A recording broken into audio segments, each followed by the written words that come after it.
आवाज आ रही भैया? हाँ आ रही बताइए। मैं कह रही थी भैया, जब ये इंसान ईश्वर प्राप्ति के लिए ही आया है, सब कुछ मिला है, तो इतना ये मूड कैसे हो जाता है, सब कुछ भूल जाता है, कुछ भी याद नहीं रहता, इसका क्या कारण है भैया? इसमें मात्र शक्ति कारण है। बताया था ना आपको मात्र शक्ति के विज्ञान में भाई, गुरु और शिष्य का संबंध बड़ा अटूट संबंध होता है, बड़ा मूल संबंध होता है, बड़ा ही पवित्र और बड़ा ही विश्वास का संबंध होता है। और मातृ शक्ति को प्रथम श्री गुरु भी बोला है और परमात्मा का स्वरूप भी माना जाता है धरा पर। तो मातृ शक्ति ने जब बच्चों को कुसंस्कार की तरफ प्रवृत्त कर दिया और अपनी महत्वाकांक्षाओं की पूर्ति और उनके माध्यम से कराने का विचार कर लिया, तो फिर क्या है कि संबंधों का शोषण शुरू हो गया और फिर वो विस्मृति का दोष लग गया।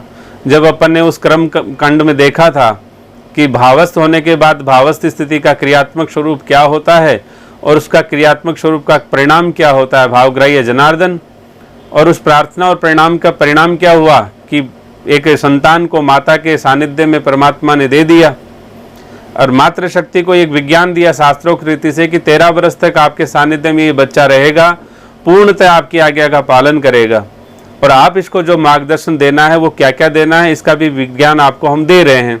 अब आपने उस विज्ञान को तिलांजलि दे दिया और आपने कुछ न कुछ थ्योरी समझाने लग गए, बेटा कुछ नहीं, कॉन्वेंट ही जीवन का आदर्श है, कॉन्वेंट ही हमारे जीवन की प्राण शक्ति है, कॉन्वेंट के बिना हम जी नहीं पाएंगे, अंग्रेजों के गुलामी के बिना हम तो मर जाएंगे, तो बेटा सब कुछ यही करो तुम। क्योंकि नासा ऐसा कहता है, फलाना ऐसा कहता है, देखो वो कहाँ चले गए, देखो पाताल में चले गए, तुम्हें भी जाना है।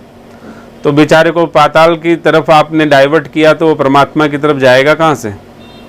तो इसलिए मातृ शक्ति ही हम बार बार कहते हैं कि मातृ शक्ति जग जाए तो संस्कृति की सुरक्षा तुरंत हो जाए। अब मातृ शक्ति को जगने की जरूरत है। अब मातृ शक्ति जग इसलिए नहीं सकती है कि उन विधर्मियों ने अधर्मियों ने ज्ञान दे दिया कि तुम तो बराबर की अधिकारिणी हो, तुम्हारा तो शोषण हो रहा था, बंद कमरे में 4 दीवारी में रहती थी, तो तुम्हारा क्या औचित्य था? तुम्हारे पास इतना टैलेंट था, मल्टी टैलेंटेड हो, तुम भी तो नौकरी पे निकलो, तुम भी तो बाहर जाओ, कहीं समाज में जाओ, बराबरी का अधिकार ले, पास साथ बैठो, साथ घूमो, तुम्हारा भी तो कुछ अधिकार है। तो उन्होंने ऐसा ब्रेन वॉशिंग किया कि जो बराबर नहीं, जो जन्म से पूज्य मानी जाती थी उसको बराबर पे ला दिया। हालांकि बराबर पे तो लाया ही नहीं उन्होंने, और उनकी संस्कृति में मातृशक्ति को भोगवादी संस्कृति का एक अंग माना जाता है और कोई वहां पे अस्तित्व है ही नहीं उनका वहां पर। तो ऐसा उन्होंने ऐसा खिलौना बनाया इनको कि अब ये उल्टी पट्टी पड़ गए। अब ये उल्टी पट्टी ऐसी पड़े कि 150 साल की पट्टी को आप सुधार नहीं सकते। तो वो जग जग में ऐसा कुसंग फैला पड़ा है। अब सबसे बड़ी बात यह है कि हम अपना सुधर जाएं तो कोई बात नहीं है भाई। हमारे यहाँ समष्टि और व्यष्टि 2 तरह के विज्ञान है। तो अपन स्वयं सुधर जाएंगे तो समष्टि अपने आप सुधरेगी क्योंकि व्यक्ति से समाज बनता है, न कि समाज से व्यक्ति बनता है। तो ये एक सिंपल सी थ्योरी थी हमारे सनातन की। तो उस सिंपल थ्योरी को क्योंकि वो समझे उन्होंने कि भाई क्या प्रॉब्लम है यहाँ पर, इनको गुलामी तो ऐसे नहीं बनाई जा सकती क्योंकि इनके रिचुअल्स तो इतने स्ट्रॉन्ग है, मजबूत है, तो क्या करें? तो बोले साहब पहले सबसे पहला काम इनके संस्कारों को तोड़ने का करो। और संस्कार कहाँ कहाँ पर है? बोले सबसे स्ट्रॉन्ग पॉइंट तो इनका है कि ये वर्ण व्यवस्था। तो पहले तो वर्ण व्यवस्था में कुछ जहर डोलने की कोशिश करो। तो वर्ण व्यवस्था के नाम पर जहर फैला दिया और फिर अब बोले क्या है? अब बोले आधी कम्युनिटी लगभग मातृशक्ति है, तो इन देवियों को भड़का दो। तो देवियों को भड़का दिया तो फिर समाज का पतन हो गया। आज की डेट में भी ये दोनों काम तुरंत सुधर जाए तो समाज तुरंत सुधर जाएगा और अनादिकाल के लिए फिर सुरक्षित हो जाएगा। लेकिन अब समझे कौन भाई? जिस मातृ शक्ति को सनातन ने पूज्य बनाया, जिस वर्ण व्यवस्था में शूद्रों को 90% बिजनेस के राइट्स दे दिए, संपत्ति के अधिकार दे दिए, वो वर्ण व्यवस्था शूद्र आज उसको उपेक्षा की दृष्टि से देखता है। मातृशक्ति अपने ही आदमी को एक दुश्मन की तरह देखती है। तो करा क्या जाए? किसी से कुछ कह नहीं सकते। इसलिए अपने को जितनी समझ में आ जाए, क्योंकि यहाँ समझ की चर्चा है, जितना समझ में आ जाए, हर इंसान समझता है कि मैं समझदार हूँ, तो समझदार है तो वो समझ की चर्चा से भी अपनी बात को समझ ले और समझ करके शांति प्राप्त कर ले, और नहीं शांति है तो शांति प्राप्त करे, शांति पहले से है तो मस्त रहे अपनी, क्या दिक्कत है। बात समझ में आई कि नहीं आपको? हाँ आ रही है भैया, आ रही है। वही कष्ट है कि मातृशक्ति को खुद नहीं पता है कि उसका क्या अस्तित्व है, क्या है, तो आगे वो क्या करेगी, वही समस्या ये भी है ना। देखो क्या हुआ, जब मातृशक्ति घर से बाहर निकली तो सामाजिक और जो अपने जो सांस्कृतिक जो रिचुअल्स यानी जो संस्कार बने हुए थे ना, वो सारे टूट गए। अब आज मॉडर्निटी वाली जितनी भी देवियां हैं वो कहाँ इनमें बिलीव करती हैं? भाई वो मोटा मोटा करवा चौथ करती है, और करवा चौथ भी क्यों करती है? क्योंकि फिल्मों में देखती है, फिल्मी स्टाइल से करती है वो।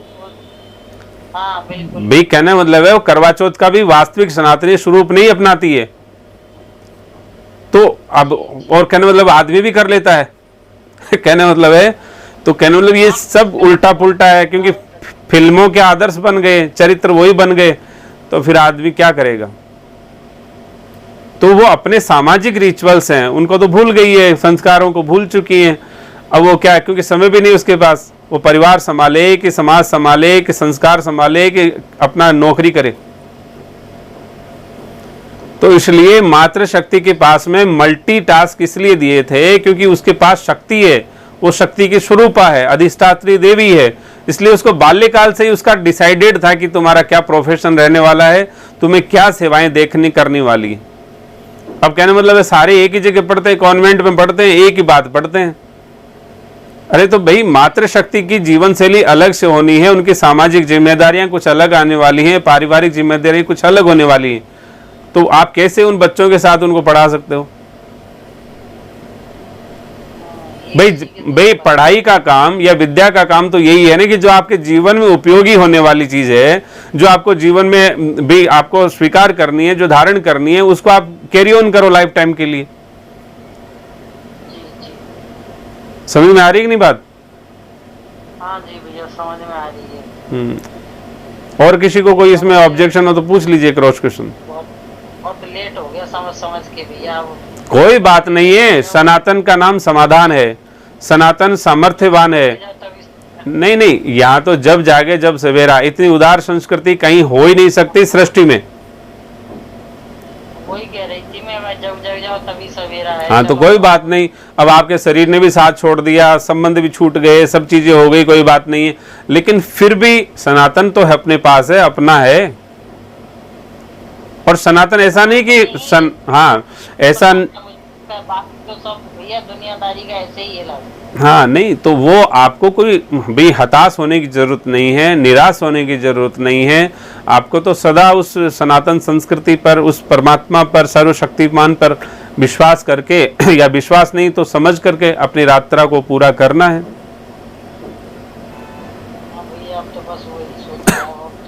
ठीक है, बात क्लियर हो गई कि नहीं आपकी? हाँ जी, हाँ, राधे राधे।